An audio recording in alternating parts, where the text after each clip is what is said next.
નમસ્કાર મિત્રો, કેમ છો?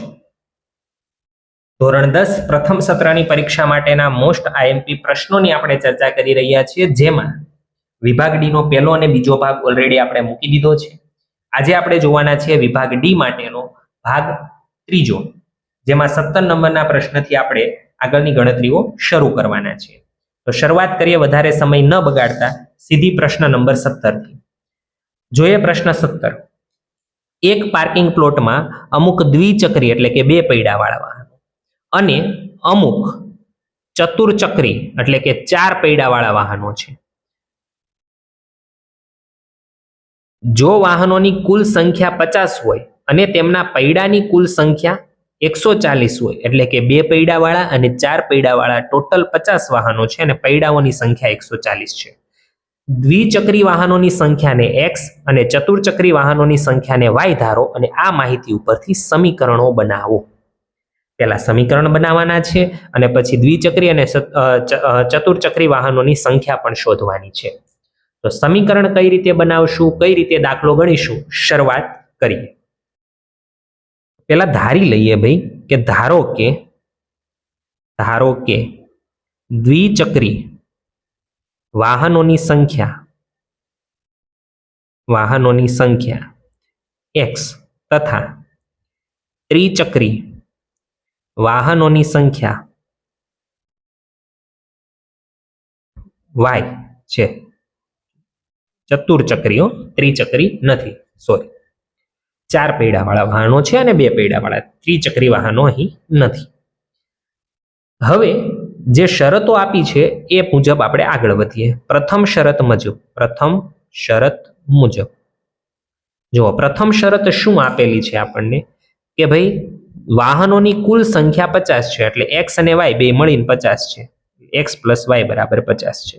કહી દો સમીકરણ નંબર 1. સમીકરણ પહેલું સીધું બની ગયું, બરોબર, કોઈ એમાં અટપટી વસ્તુ છે નહીં. બીજી શરત મુજબ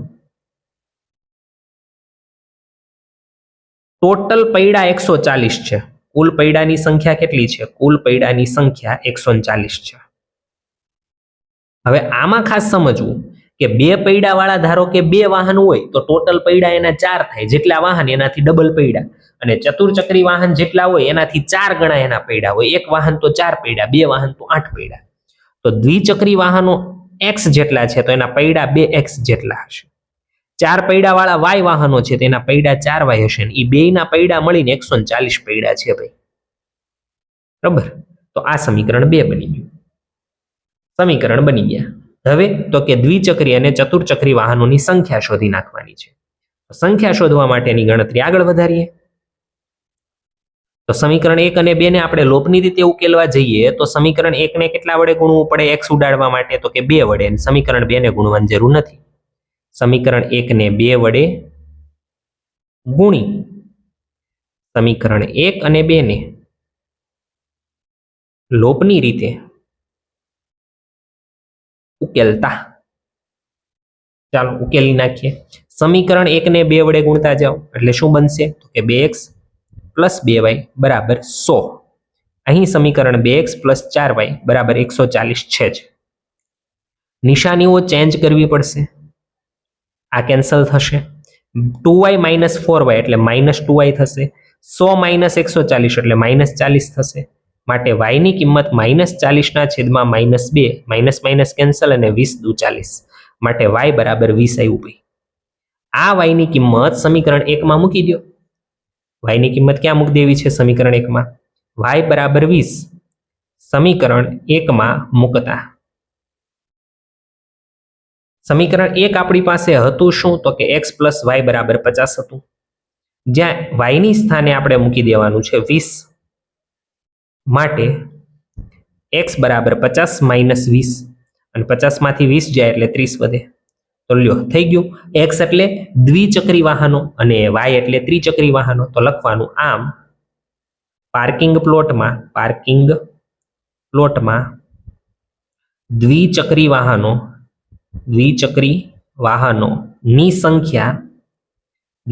વાહનોની સંખ્યા 30 તથા ચતુર્ચક્રી વાહનોની સંખ્યા 40 વાય એટલે કે 20 હોય. બરોબર, આ રીતે આપણે ગણતરી કરી શકીએ અને દાખલો આગળ વધારી શકીએ. 18 નંબરનો પ્રશ્ન મિત્રો રિપીટ થાય છે. અહીં મેં લખ્યો છે માત્ર કે ભાઈ તમને આ રીતે પણ એ પ્રશ્ન પ્રમેય છે એ પૂછાઈ શકે. સમપ્રમાણતાનું મૂળભૂત પ્રમેય લખો અને સાબિત કરો, અથવા થેલ્સનું પ્રમેય લખો અને સાબિત કરો, અથવા વિધાન આપી દે. ત્રણમાંથી કોઈ પણ રીતે પૂછાઈ શકે છે પ્રમેય. એટલે ખાસ ધ્યાન રાખજો, બીજી વખત સાબિત નથી કરાવતો. વિભાગ ડી ના પહેલા લેક્ચરની અંદર આ આપણે સાબિત કરેલું છે. પહેલો ભાગ જે વિભાગ ડી નો છે એમાં. બરોબર, અત્યારે આ ત્રીજો ભાગ છે, તો પહેલો ભાગ તમને આજથી 2 દિવસ પહેલા મૂકેલો છે ચેનલ પર. 19 નંબરનો સવાલ કે ભાઈ ત્રિકોણ એબીસી માં બીસી અને એને બીસી ને સમાંતર રેખા એબી અને એસી ને ડી અને ઈ બિંદુમાં છેદે છે. બીસી ને સમાંતર રેખા એબી અને એસી ને ડી અને ઈ બિંદુમાં છેદે છે. એડી નું માપ 7.2 છે, એબી નું માપ 18.4 છે અને એઈ નું માપ 5.4 સેમી હોય તો આ બધી વસ્તુને શોધવાની છે. કોઈ ટેન્શન નહીં, શરૂઆત કરીએ પહેલા નંબરના પ્રશ્નથી. ડીબી નું એટલે આ નીચેનો ટુકડો શોધવો છે. નીચેનો ટુકડો શોધવો હોય તો આપણી પાસે સૂત્ર શું છે? એ સૂત્ર મુજબ આપણે આગળ વધવાનું છે. ટોટલ આપણી પાસે 18.4 છે, એમાંથી એડી બાદ કરી દો એટલે ડીબી મળી જાય ને. ચલો, એબી એટલે શું લખી શકાય? એબી એટલે એડી પ્લસ બીડી, એડી પ્લસ બીડી આવું લખી શકાય. બરોબર, હાલો તો એબી નું માપ તો આપેલું છે 18.4 છે. એડી નું માપ તો કે 7.2 છે અને બીડી નું માપ શોધવાનું છે. બરાબર, જો અહીંયા સૂત્ર સીધું લગાડવાનું નથી, ખાલી આપણે ટોટલ અને સરવાળા બાદ બાકીના પ્રશ્નો છે. 18.4 7.2 ને આ બાજુ આવવા દો, -7.2 બરાબર બીડી. હવે આ આપણે બાદબાકી કરી નાખવાની છે. 18.4 માઇનસ 7.2, 4 માંથી 2 જાય તો 2, 1 1 એટલે 11.2 સેમી એ બીડી નું માપ થશે. વ્યવસ્થિત લખી દઈએ, બીડી બરાબર 11.2 સેમી. બરોબર છે, ચલો આ બીડી નું મળી ગયું 11.2 સેમી. જે મળ્યું છે એ લખી નાખો રકમમાં, આકૃતિમાં, એટલે તમને બાકીની વસ્તુ શોધતા સરળતા રહે. બીજામાં શું કરવાનું છે? તો બીજામાં ઈસી નું માપ શોધો. ઈસી એટલે નીચેનો કટકો, તો ઉપલો કટકો છેદમાં નીચલો કટકો બરાબર ઉપરનો કટકો છેદમાં નીચેનો કટકો સમપ્રમાણતાના મૂળભૂત પ્રમેય અથવા તો થેલ્સના પ્રમેય ઉપરથી લખી શકીએ. એડી ના છેદમાં બીડી બરાબર એઈ ના છેદમાં ઈસી. ઈસી શોધવાનું છે, મળી જશે હમણાં. ચલો, એડી નું માપ કેટલું છે? તો કે એડી છે 7.2, બીડી નું કેટલું છે? 11.2, એઈ નું માપ કેટલું છે? 5.4 અને ઈસી શોધવાનું છે. ઈસી ને આ બાજુ આવવા દો અને આ બધું સામેની સાઈડ જવા દો. માટે ઈસી બરાબર 5.4 એઝ ઇટ ઇઝ, 11.2 ઉપર જશે અને 7.2 નીચે આવશે. માટે ઈસી બરાબર અહીંથી પોઈન્ટ કાઢી નાખો, અહીંથી પણ પોઈન્ટ કાઢી નાખો અને નીચેથી પણ પોઈન્ટ કાઢો. આનો પોઈન્ટ કાઢીએ એટલે છેદમાં 10 આવશે, આના પોઈન્ટના છેદમાં 10 અને આનો પોઈન્ટ કાઢવાથી ઉપર 10 જશે. આ 10 10 કેન્સલ થશે. બરોબર છે, ચલો 18 તેરી 54 અને 18 ચોકુ 72, 18 18 કેન્સલ. હવે તો કે 4 વડે અહીં ભાગ ચલાવી દઈએ. 4 દુ 8, 9 10 11 3 વધ્યા, 8 ચોકુ 32. હવે કોઈ ભાગ ચાલે એવું છે નહીં, તો લખી દઈએ માટે ઈસી નું માપ મળશે 28 ગુણ્યા 3 કરવાનું છે. 8 તેરી 24 નો ચોગડો વધી આવશે 2, 3 દુ 6 ને 2 8 છેદમાં 10. માટે ઈસી બરાબર 8.4 સેમી. ઈસી કેટલું થશે? 8.4 સેમી. ક્લિયર છે? ચાલો, ત્રીજી વસ્તુ શું શોધવાની છે? ત્રીજી વસ્તુ રકમમાં જુઓ. ત્રીજી વસ્તુ શોધવાની છે એસી નું માપ. એસી એટલે આખું માપ, એટલે આનો નાનો સરવાળો. એઈ પ્લસ ઈસી. એસી એટલે શું થશે? તો કે એઈ પ્લસ ઈસી, એઈ પ્લસ ઈસી. એઈ નું માપ આપણને 5.4 આપેલું છે અને ઈસી નું માપ આપણે મેળવ્યું છે 8.4. 4 ને 4 8, 8 9 10 ને 13, 13.8 સેમી થશે. કેટલું થશે? તો કે 13.8 સેમી થશે. અને છેલ્લું અહીં ગણીએ એટલે તમને વ્યવસ્થિત આકૃતિ પણ સમજાય. 4 નંબર ત્રિકોણ એબીસી ને સમરૂપ, એબીસી એટલે આખા ત્રિકોણને સમરૂપ ઉપલો ત્રિકોણ હોય આવું આપણને ખબર છે. ત્રિકોણ એ બી સી ને સમરૂપ ત્રિકોણ એડીઈ થશે. ટૂંકમાં આપણે કેવું હોય તો ત્રિકોણ એ બી સી સમરૂપ ત્રિકોણ એડીઈ આવું કહી શકાય. બરાબર, એબીસી સમરૂપ એડીઈ. ખૂબ સરસ, તમારે સમજાવ્યું હોય તો એ પણ આપણે સમજાવી શકીએ. આગળના દાખલામાં સમજાવેલી છે બીજા ભાગની અંદર. બરોબર છે, તો એ રીતે પણ તમે કરી શકો. ઓકે, હવે જોઈએ મિત્રો આપણે 20 નંબરનો પ્રશ્ન કે દર્શાવો કે બિંદુ 7 10 -2 5 અને 3 -4 એ સમદ્વિભુજ કાટકોણ ત્રિકોણના શિરોબિંદુ છે. સમદ્વિભુજ એટલે બે બાજુ સરખી ને પાછો કાટકોણ ત્રિકોણ એટલે કોઈ એક બાજુનો વર્ગ બાકીની બે બાજુના વર્ગોના સરવાળા જેટલો થવો જોઈએ. તો અહીં આપણને ખબર નથી કે આ કાટકોણ ત્રિકોણ છે કે નહીં. આપણે સામાન્ય ત્રિકોણ એક દોરી દઈએ, એ બી અને સી, એટલે આપણને ખબર પડે કે આપણે મેળવવાનું કઈ કઈ વસ્તુઓ છે. એના યામ આપણે 7 10 કહી દઈએ, બીના યામ -2 5 કહી દઈએ અને સીના યામ 3 -4 કહી દઈએ. આને કહી દઈએ x1 y1, x2 y2 અને x3 y3. આ રીતે નામ આપી દેવાના છે. હવે તો કે ત્રિકોણની ત્રણેય બાજુ મેળવવાની છે ભાઈ. એ બી બીસી અને એસી આ ત્રણ વસ્તુ મેળવી લ્યો એટલે અંતર સૂત્રનો ઉપયોગ કરવાનો છે. પહેલા આપણે મેળવી લઈએ એ બી. શું મેળવી લઈએ પહેલા? એ બી. ચલો, એ બી બરાબર વર્ગમૂળમાં x2 - x1 square plus y2 - y1 square. x2 ની કિંમત છે -2 માઇનસ સૂત્રનો, x1 ની કિંમત છે 7 આખાનો વર્ગ, y2 ની કિંમત છે 5, y1 ની કિંમત છે 10. 7 ને 2 9, -9 નો વર્ગ, 5 માંથી 10 જાય તો -5 નો વર્ગ. -9 નો વર્ગ એટલે 81 થશે અને 5 નો વર્ગ 25 થશે. 5 ને 1 6, 8 ને 2 10, વર્ગમૂળમાં 106 એકમ.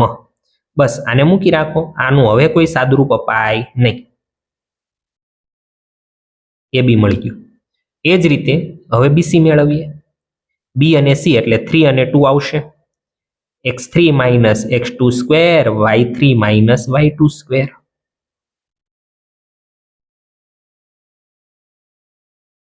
ચલો, x3 ની કિંમત કેટલી છે? 3 માઇનસ x2 ની કિંમત કેટલી છે? તો કે -2 એટલે -+2 થઈ જાય. y3 ની કિંમત કેટલી છે? -4 અને y2 ની કિંમત કેટલી છે? 5. 3 ને 2 5 નો વર્ગ પ્લસ પ્લસ એટલે કે -9 નો વર્ગ. 5 નો વર્ગ 25, 9 નો વર્ગ 81, માઇનસ નો વર્ગ પ્લસ જ થવાનો છે એટલે એ પણ આપણું વર્ગમૂળમાં 106 એકમ થશે. એ બી અને બીસી સમાન થઈ ગયું. હવે એસી મેળવવું પડશે. એસી બરાબર 1 અને 3, x3 - x1 square plus y3 - y1 square. ચલો, x3 ની કિંમત શોધી કાઢો 3 અને x1 ની કિંમત 7 એટલે 3 - 7 આખાનો વર્ગ. y3 ની કિંમત -4 -10, -4 -10 આખાનો વર્ગ. 3 માંથી 7 જાય એટલે -4 નો વર્ગ, માઇનસ પ્લસ એટલે કેટલું થશે? -14 નો વર્ગ. -4 નો વર્ગ 16 થવાનો છે પ્લસ -14 નો વર્ગ. મિત્રો -14 નો વર્ગ કેટલો થશે? 196, 196. અને આ બેનો આપણે સરવાળો કરશું. 6 ને 6 12 નો બગડો, વધી 1 9, 10 ને 1 11 નો એકડો, વધી 1 1 ને 1 2, વર્ગમૂળમાં 212 એકમ થશે એસી નું માપ. બરાબર, હવે જોજો એસી નો વર્ગ બરાબર એબી નો વર્ગ પ્લસ બીસી નો વર્ગ આવું થવું જોઈએ. મોટી બાજુનો વર્ગ બરાબર નાની બાજુના વર્ગોના સરવાળા જેટલો થવો જોઈએ, તો જ કાટકોણ ત્રિકોણ હોય ને. તો એસી નો વર્ગ એટલે વર્ગમૂળમાં 212 એનો વર્ગ બરાબર વર્ગમૂળમાં 106 એનો વર્ગ પ્લસ વર્ગમૂળમાં 106 એનો વર્ગ. ચલો, અહીં થઈ જાય 212, અહીં 106 પ્લસ 106. માટે 212 બરાબર 212 આવું આપણું સેટઅપ થાય છે. મતલબ કે કાટકોણ ત્રિકોણ માટેની શરતનું પાલન થાય છે. તો છેલ્લે લખી દેવાનું અહીં કઈ બે બાજુ સમાન છે? AB બરાબર BC તથા AC નો વર્ગ બરાબર AB નો વર્ગ પ્લસ BC નો વર્ગ હોવાથી A, B અને C સમદ્વિબાજુ કાટકોણ ત્રિકોણના શિરોબિંદુ છે. આ રીતે ગણતરી કરી શકાય. 21 નંબરનો પ્રશ્ન જોઈએ છીએ હવે મિત્રો આપણે. જો આપેલી આવૃત્તિ વિતરણનો મધ્યસ્થ 28.5 હોય તો x અને y ના મૂલ્ય શોધો. આ રીતની કંઈક માહિતી આપી છે ને અહીં ટોટલ સરવાળો આવૃત્તિનો પણ આપી દીધો છે. જો તમને આડું કોષ્ટક આપેલું હોય પણ મેં અહીં ઊભું દોરી દીધું છે એટલે બીજી વખત આપણે દોરવું નહીં અને વિડીયો જે છે ખોટી એની લંબાઈ વધે નહીં. બરોબર છે. ચાલો, મધ્યસ્થ આપ્યો હોય એટલે સંચય આવૃત્તિનું ખાનું બનાવવું પડે.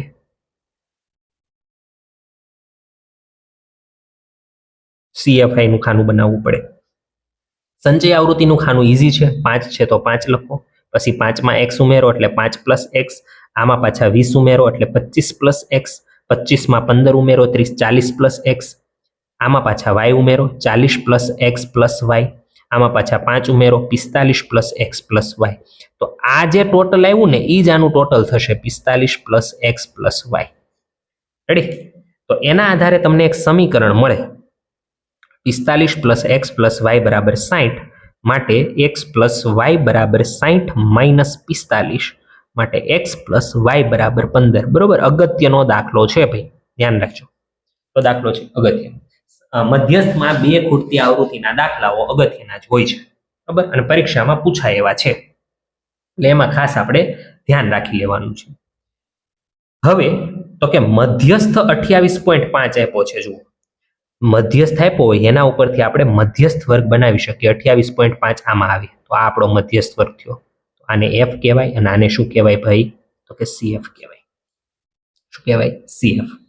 જોઈએ, મધ્યસ્થ 28.5 હોવાથી મધ્યસ્થ વર્ગ 20 થી 30 થશે.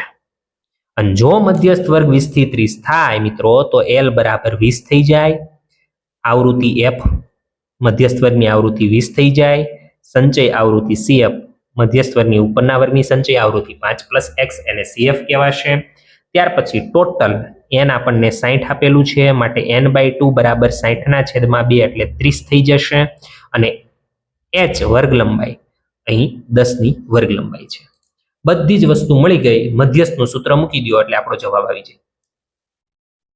મધ્યસ્થ m બરાબર L plus n/2 minus CF છેદમાં f ગુણ્યા h. ફરી વખત પોઈન્ટ ટુ બી નોટેડ કે CF મૂકતી વખતે ધ્યાન રાખવાનું. મધ્યસ્થ કેટલો છે? 28.5. L lower limit 20 plus n/2 30 minus CF લખતી વખતે એને કાઉન્સમાં પહેલા પૂરી દેવાનો. f આપણી પાસે છે 20 અને વર્ગ લંબાઈ છે 10. 10 દુ 20 અહીં કરી દઈએ સીધું. ચલો, આ 20 ને આ બાજુ આવવા દો. 28.5 માઇનસ 20 બરાબર અહીં કાઉન્સ છોડી દો 30 માઇનસ 5 માઇનસ x અને છેદમાં શું છે? 2. 28.5 માંથી 20 કાઢો એટલે 8.5 મળે અને આ 2 ને આ બાજુ ગુણી દો. 30 માંથી 5 જાય એટલે 25 માઇનસ x. 8 દુ 16 ને x 17 થશે બરાબર 25 માઇનસ x. આ માઇનસ x છે, આ બાજુ લાવો તો પ્લસ થઈ જાય. 17 ને સામે મોકલી દો એટલે માઇનસ થઈ જાય. માટે x બરાબર 17 ને 3 20 ને 5 25 એટલે x બરાબર 8 આવશે. આ x બરાબર 8 સમીકરણ 1 માં મૂકી દો. ચલો, સમીકરણ 1 સમીકરણ 1 x પ્લસ y બરાબર 15 હતું આપણી પાસે. x પ્લસ y બરાબર 15. જ્યાં તમને x દેખાય ત્યાં 8 મૂકી દો અને 8 ને સામેની સાઈડ જવા દો. માટે y બરાબર કેટલો આવશે? 7. y બરાબર કેટલો આવશે? 7. તમે જેટલી પરીક્ષાઓ આપશો, જેટલી રાઉન્ડ ટેસ્ટ આપશો, ત્યાં આ દાખલો તમે ઓછામાં ઓછી 2 થી 3 વખત જોવાના છો. બરાબર? 7 અને 8 જવાબ વિદ્યાર્થીઓને ઘણાને યાદ રહી જાય છે આ દાખલાનો. તો આમ ખૂટતી આવૃત્તિ x બરાબર 8 તથા y બરાબર 7 થશે. બરાબર. તો આ રીતે મિત્રો આપણે 21 નંબરનો પ્રશ્ન સોલ્વ કર્યો. જોઈએ હવે પ્રશ્ન નંબર 22 કે નીચેના આવૃત્તિ વિતરણનો મધ્યક આપી દીધો છે, જે છે 43.75. તો ખૂટતી આવૃત્તિ આપણે માત્ર f શોધવાની છે. હવે મધ્યક આપેલો હોય ત્યારે મધ્ય કિંમતની જરૂર પડે. શેની જરૂર પડે? મધ્ય કિંમતની. xi વડે આપણે એને દર્શાવીએ છીએ. 10 પ્લસ 0 એટલે 10. 10 ના અડધા કેટલા થશે? 5. 30 ના અડધા કેટલા થશે? 15. બસ 10 10 ઉમેરતા જાઓ એટલે આપણી મધ્ય કિંમતો મળી ગઈ છે આપણને.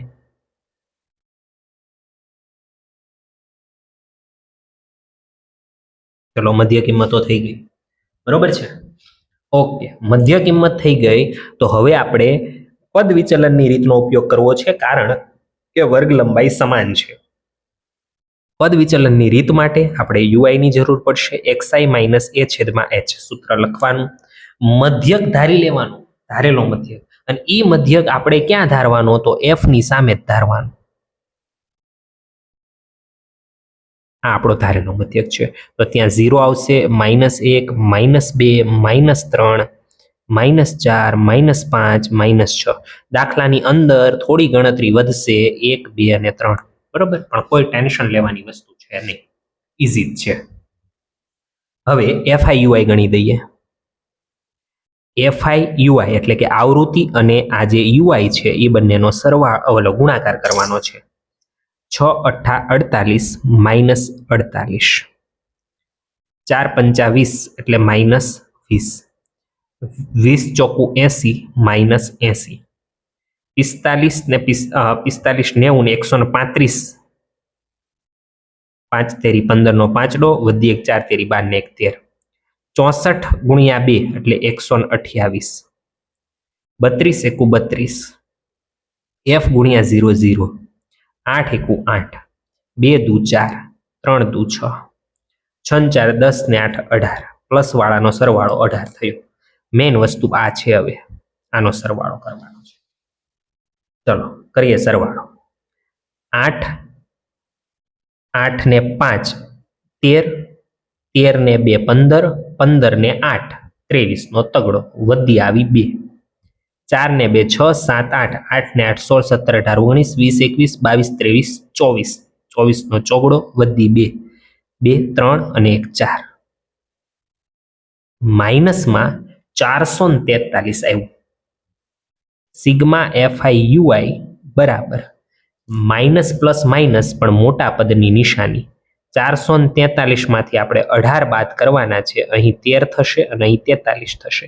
43 માંથી 1 જાય તો 42 અને 13 માંથી 8 એટલે -425. આવું સિગ્મા FIUI આપણું થવાનું છે. બરાબર. જો ગણતરી અંકો મોટા છે એટલે ગણતરી મોટી આવવાની છે, પણ એનાથી કોઈ ટેન્શન લઈ ગભરાઈ જાય અને ગણતરી શરૂ જ નહીં કરીએ તો જવાબ કોઈ દિવસ આવવાનો નથી. આ બાબતને ખાસ ધ્યાનમાં રાખવાની. ચલો આવૃત્તિનો હવે આપણે સરવાળો કરવા જઈએ. તો આવૃત્તિઓનો સરવાળો 8 ને 4 12, 13 14 15 16 17 18 19 20 21 22 23, 23 ને 8 31 32 33 34 35, 35 નો 5 વધી આવશે 3, 3 4 5 6 7 8 9 10 11 12 13 14 15 16 17 18, 185. અને આ f બાકી રહ્યો. આ થઈ ગયું સિગ્મા FI, 185 પ્લસ f. હવે કંઈ જ બાકી નથી રહ્યું. આપણે સૂત્ર મૂકી દઈએ મધ્યકનું. પદ વિચલનની રીત માટેનું કોષ્ટક કર્યું છે, તો પદ વિચલનની રીતનું જ સૂત્ર મૂકવાનું. x બાર બરાબર a પ્લસ સિગ્મા FIUI છેદમાં સિગ્મા FI ગુણ્યા h. ચલો x બાર મધ્યક આપણને આપી દીધેલો છે 43.75, 43.75. ધારેલો મધ્યક આપણે 65 ધારેલો છે, પ્લસ સિગ્મા FIUI -425 છે, સિગ્મા FI 185 પ્લસ f છે, અને ગુણ્યા h એટલે વર્ગ લંબાઈ આપણી પાસે 10 છે. 43.75 અને 65 ને આ બાજુ આવવા દઈએ એટલે -65 બરાબર -425 છેદમાં 185 પ્લસ f. અને ગુણ્યા 10, એક સ્ટેપ વધારે લખી દઈએ, નકર 10 ની નીચે આપણે આવવા દેતે. હવે પ્લસ માઇનસ માઇનસ થાય અને મોટા પદની નિશાની આવે. 65.00 માઇનસ 43.75. અહીં 10, અહીં 9 અને અહીં થશે 64. 10 માંથી 5 જાય તો 5, 9 માંથી 7 જાય તો 2, 4 માંથી 3 જાય તો 1 અને 6 માંથી 4 જાય તો 2. માઇનસ 21.25 બરાબર માઇનસ 425 છેદમાં 185 પ્લસ f. આ 10 ને ક્યાં મોકલી દઈએ? છેદમાં. રેડી? હાલો, માટે આ માઇનસ માઇનસ કેન્સલ, ઉડી ગયું. હવે અહીં પોઈન્ટ આપણે હટાવી દઈએ એટલે છેદમાં બીજા 100 લાગશે અને 10 લાગ્યા. 425 છેદમાં 185 પ્લસ f. 485 ને ક્યાં મોકલી દઈએ? છેદમાં. અને આ બધું એમને રાખીએ થોડીક વાર માટે. બરોબર, છેદ ઉડાડ નાખવાના છે, જેટલા ઉડે એટલા ઉડાડ દેવાના છે. અહીં 1 વધ્યું અને છેદમાં વધ્યું 185 પ્લસ f. હાલો, છેદ ઉડાડવાની શરૂઆત કરીએ. અહીં 5 વડે ભાગ ચાલશે. 5 ચોકું 20, 5 દુ 10 અને 5 5 25. 5 વડે ભાગ ચાલે. બરોબર, 4 પંચા 20, 4 પંચા 20, 1 વધ્યો, 5 દુ 10, 2 વધ્યા એટલે 5 5 25. તો આ 425 425 કેન્સલ અને 5 દુ 10. જો કેટલું સરળ થઈ ગયું. 1 ના છેદમાં 100 ગુણ્યા 2 એટલે 200 બરાબર 1 ના છેદમાં 185 પ્લસ f. જો અંશ સમાન છે, છેદ સમાન કરી દો. ટૂંકમાં વ્યસ્ત લઈ લો બે બાજુ. અહીં 200, અહીં 185 પ્લસ f. છેદમાં 1 લખવાની જરૂર નથી. 185 ના બાજુ આવવા દો. 200 માંથી 185 જાય 90 ને 200 એટલે 15 વધે. તો ખૂટતી આવૃત્તિ 15 થવાની છે. જો ગણતરી આપણને એવું લાગતું હતું મોટી હશે, પણ જ્યારે ગણ્યું ત્યારે ખબર પડી કે છેદ પણ ઇઝીલી આપણે ઉડાડી શકીએ એવું છે, નથી બહુ અઘરું. બરોબર, ચાલો તો લખી દઈએ. આમ ખૂટતી આવૃત્તિ f બરાબર 15 થશે. ખૂટતી આવૃત્તિ કેટલી થશે? 15. બરોબર છે, ખ્યાલ આવી ગયો. ત્યાર પછી જોઈએ 23 નંબરનો પ્રશ્ન કે એક થેલામાં 5 લાલ 3 વાદળી અને 2 લીલા દડા છે. 5 લાલ 3 વાદળી 2 લીલા લખી દઉં અહીંયા. 5 લાલ 3 વાદળી દડા અને 2 લીલા દડા છે. થેલામાંથી યાદચ્છિક રીતે એક દડો પસંદ. ટોટલ કેટલા? 5 6 7 8 ને 9 10. કુલ દડા 10 છે. હવે દડો લાલ હોય, વાદળી હોય, લીલો હોય અને લાલ ન હોય, 4 આપણે સંભાવનાઓ જુદી જુદી મેળવવાની છે. શરૂઆત કરીએ. પહેલી ઘટના એ બનાવીએ. પસંદ કરેલ દડો લાલ હોય. પસંદ કરેલ દડો કેવો હોય? લાલ. પસંદ કરેલ દડો લાલ હોય માટે સાનુકૂળ પરિણામ, બોલો લાલવાળા પરિણામ સાનુકૂળ કેટલા છે? 5. લાલવાળા દડા કેટલા છે? 5. તો સાનુકૂળ પરિણામ કેટલા થયા? 5. માટે P of A બરાબર સાનુકૂળ પરિણામ છેદમાં કુલ પરિણામ.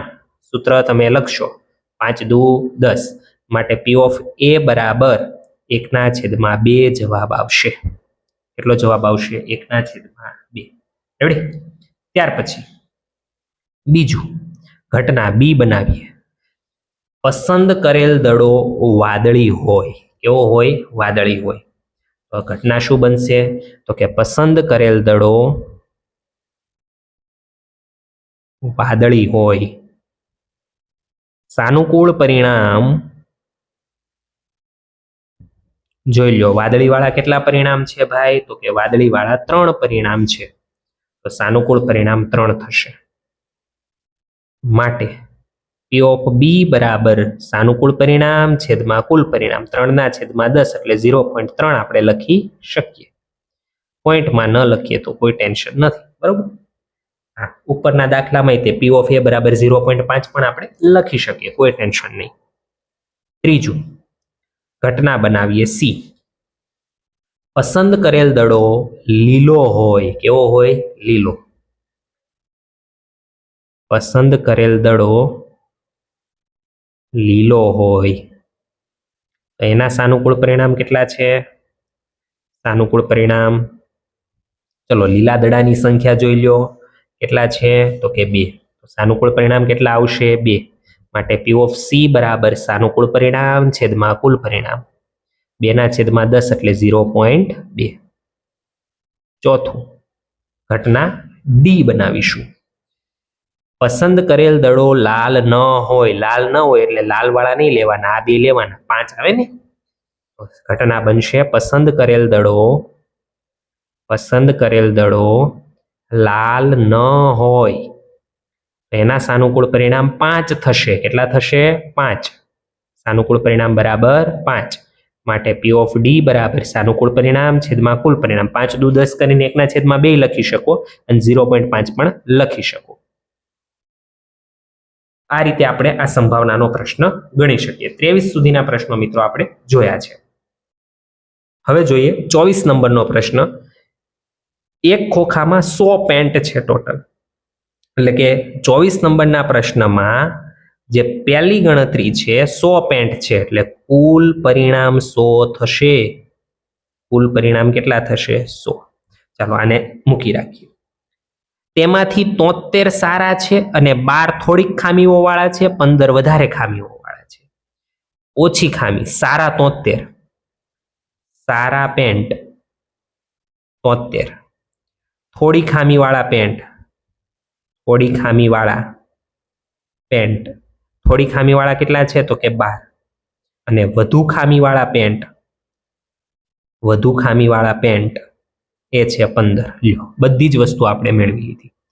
કનુ એક એવો ટ્રેડર છે કે માત્ર સારા પેન્ટ જ લે, મતલબ આ 73 જે સારા પેન્ટ છે એ જ કનુ પસંદ કરે. અને બીજો એક ટ્રેડર છે રાધા, એને વધુ ખામીવાળા છે, માત્ર એવા પેન્ટ જ ઈ લેતી નથી, બાકી ઓછી ખામીવાળા એને ચાલી જાય છે રાધા.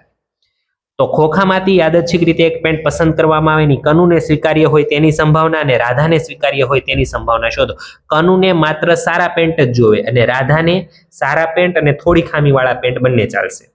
તો પહેલા આપણે એનું પહેલું લઈએ, જેમાં ઘટના એ બનાવીએ કે પેન્ટ કનુને સ્વીકાર્ય હોય. પેન્ટ કનુને સ્વીકાર્ય હોય તો એના માટે સાનુકૂળ પરિણામ, કનુ માત્ર સારા પેન્ટ જ લે છે એટલે એના માટે સ્વીકાર્ય પરિણામ સાનુકૂળ પરિણામ 73 થશે. માટે પી ઓફ એ બરાબર સાનુકૂળ પરિણામ છેદમાં કુલ પરિણામ 100 છે, એટલે જવાબ આવશે 0.73. જવાબ કેટલો આવશે? 0.73. સમજાઈ ગયું? ત્યાર પછી બીજું કે એમાં આપણે ઘટના બી બનાવીએ.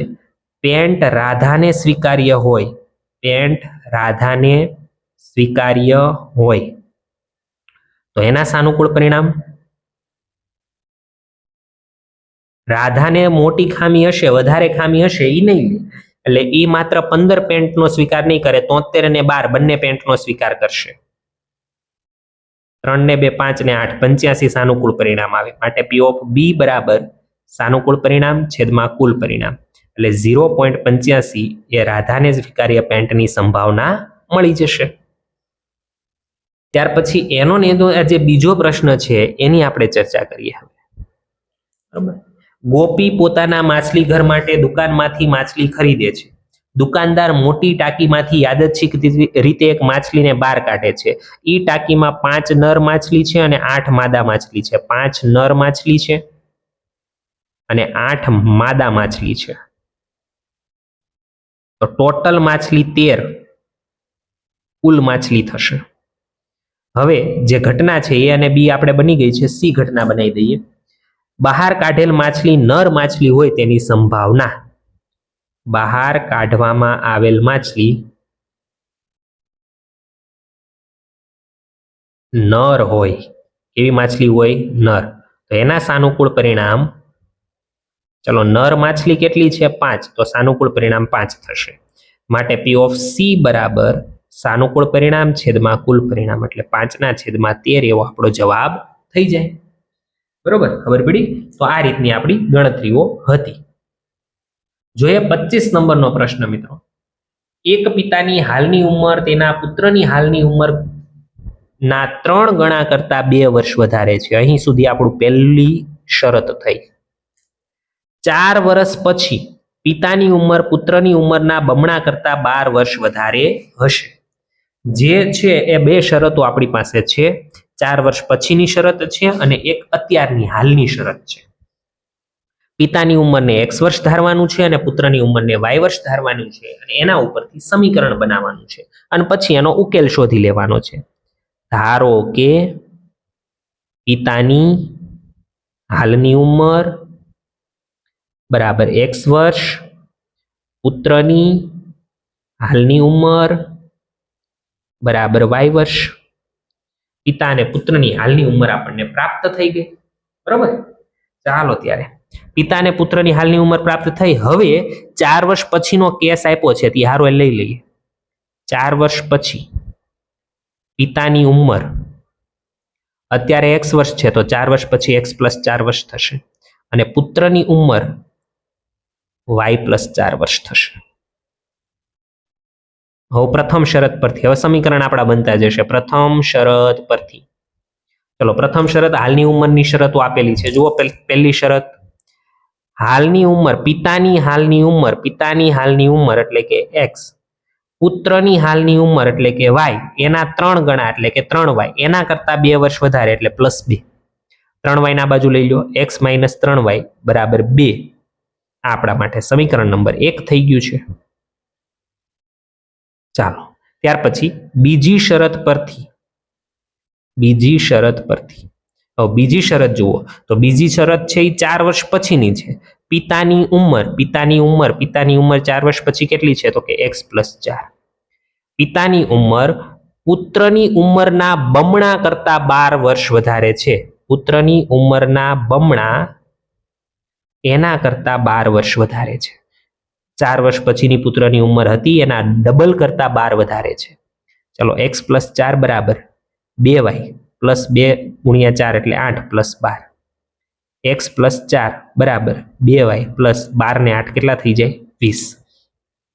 2y ને આ સાઈડ લઈ લો અને 4 ને સામેની સાઈડ જવા દો. માટે x - 2y બરાબર 20 માંથી 4 જાય એટલે 16 વધે. આને કહી દો સમીકરણ નંબર 2. હવે સમીકરણ 1 અને 2 ને લોપની રીતે ઉકેલી નાખો એટલે જવાબ આવી જાય. સમીકરણ 1 અને 2 ને લોપની રીતે ઉકેલતા કઈ રીતે ઉકેલ નાખવાનું છે લોપની રીતે. ચલો સમીકરણ 1 છે x - 3y બરાબર 2. સમીકરણ 2 છે x - 2y બરાબર 16. નિશાનીઓ ફેરવવી પડશે. Plus plus minus sorry minus plus minus. આ પ્લસ છે તો માઇનસ કરવી પડે ને. રેડી, તો નિશાનીઓ ચેન્જ થઈ ગઈ. આ x અને x કેન્સલ થાય. -3y માંથી 2y ને આપણે બાદ કરીએ એટલે -y વધશે. 2 માંથી 16 જાય એટલે -14 વધશે. માઇનસ માઇનસ પણ કેન્સલ થશે એટલે y બરાબર 14 વર્ષ આવશે. પુત્રની ઉંમર 14 વર્ષ થશે. પુત્રની ઉંમર કેટલી થશે 14 વર્ષ હાલની ઉંમર. હવે આ y બરાબર 14 મળ્યું એ સમીકરણ 1 માં મૂકી દો. y બરાબર 14 સમીકરણ 1 માં મૂકતા ચલો સમીકરણ 1 શું છે હું અહીંયા લખી દઉં છું. x - 3y બરાબર 2 હતું આપણી પાસે. x એમનેમ 3 y ની જગ્યાએ 14 બરાબર 2. 14 તેરી 42. 42 ને સામે જવા દો. 42 ને ક્યાં જવા દો સામે. 42 ને 2 કેટલા થઈ જાય તો કે 44 વર્ષ. છેલ્લે લખી દેવાનું આમ પિતાની હાલની ઉંમર 44 વર્ષ અને પુત્રની હાલની ઉંમર 14 વર્ષ થશે. કેટલા વર્ષ થશે 14 વર્ષ થશે. તો મિત્રો 25 સુધીના પ્રશ્નોને આપણે જોયા છે. આટલે સુધીના પ્રશ્નો તમે સોલ્વ કરતા રહેજો. આવતીકાલે 26 નંબરના પ્રશ્નથી વિભાગ ડી માટેના અગત્યના પ્રશ્નો ચેનલ પર મૂકવામાં આવશે. બરોબર છે, તો પહેલા આટલે સુધી તમે કમ્પ્લીટ કરતા રહ્યો, સાથે સાથે જોતા જાઓ. રોજનો એક જ વિડીયો આપણે મૂકીએ છીએ એટલે તમારે પણ રોજ 1 કલાક આપવાનું છે વિડીયો જોઈ અને પછી જેની રકમો છે એને બુકમાં લખી અને વ્યવસ્થિત ગણી નાખવાનું. એટલે ગણિત તમારું સુપર સ્ટ્રોંગ થતું રહેશે. રાખીએ છીએ આટલે સુધી. નેક્સ્ટ સેશનમાં બીજા દાખલાઓ જોઈશું. જય હિન્દ, જય ભારત, જય જય ગરવી ગુજરાત.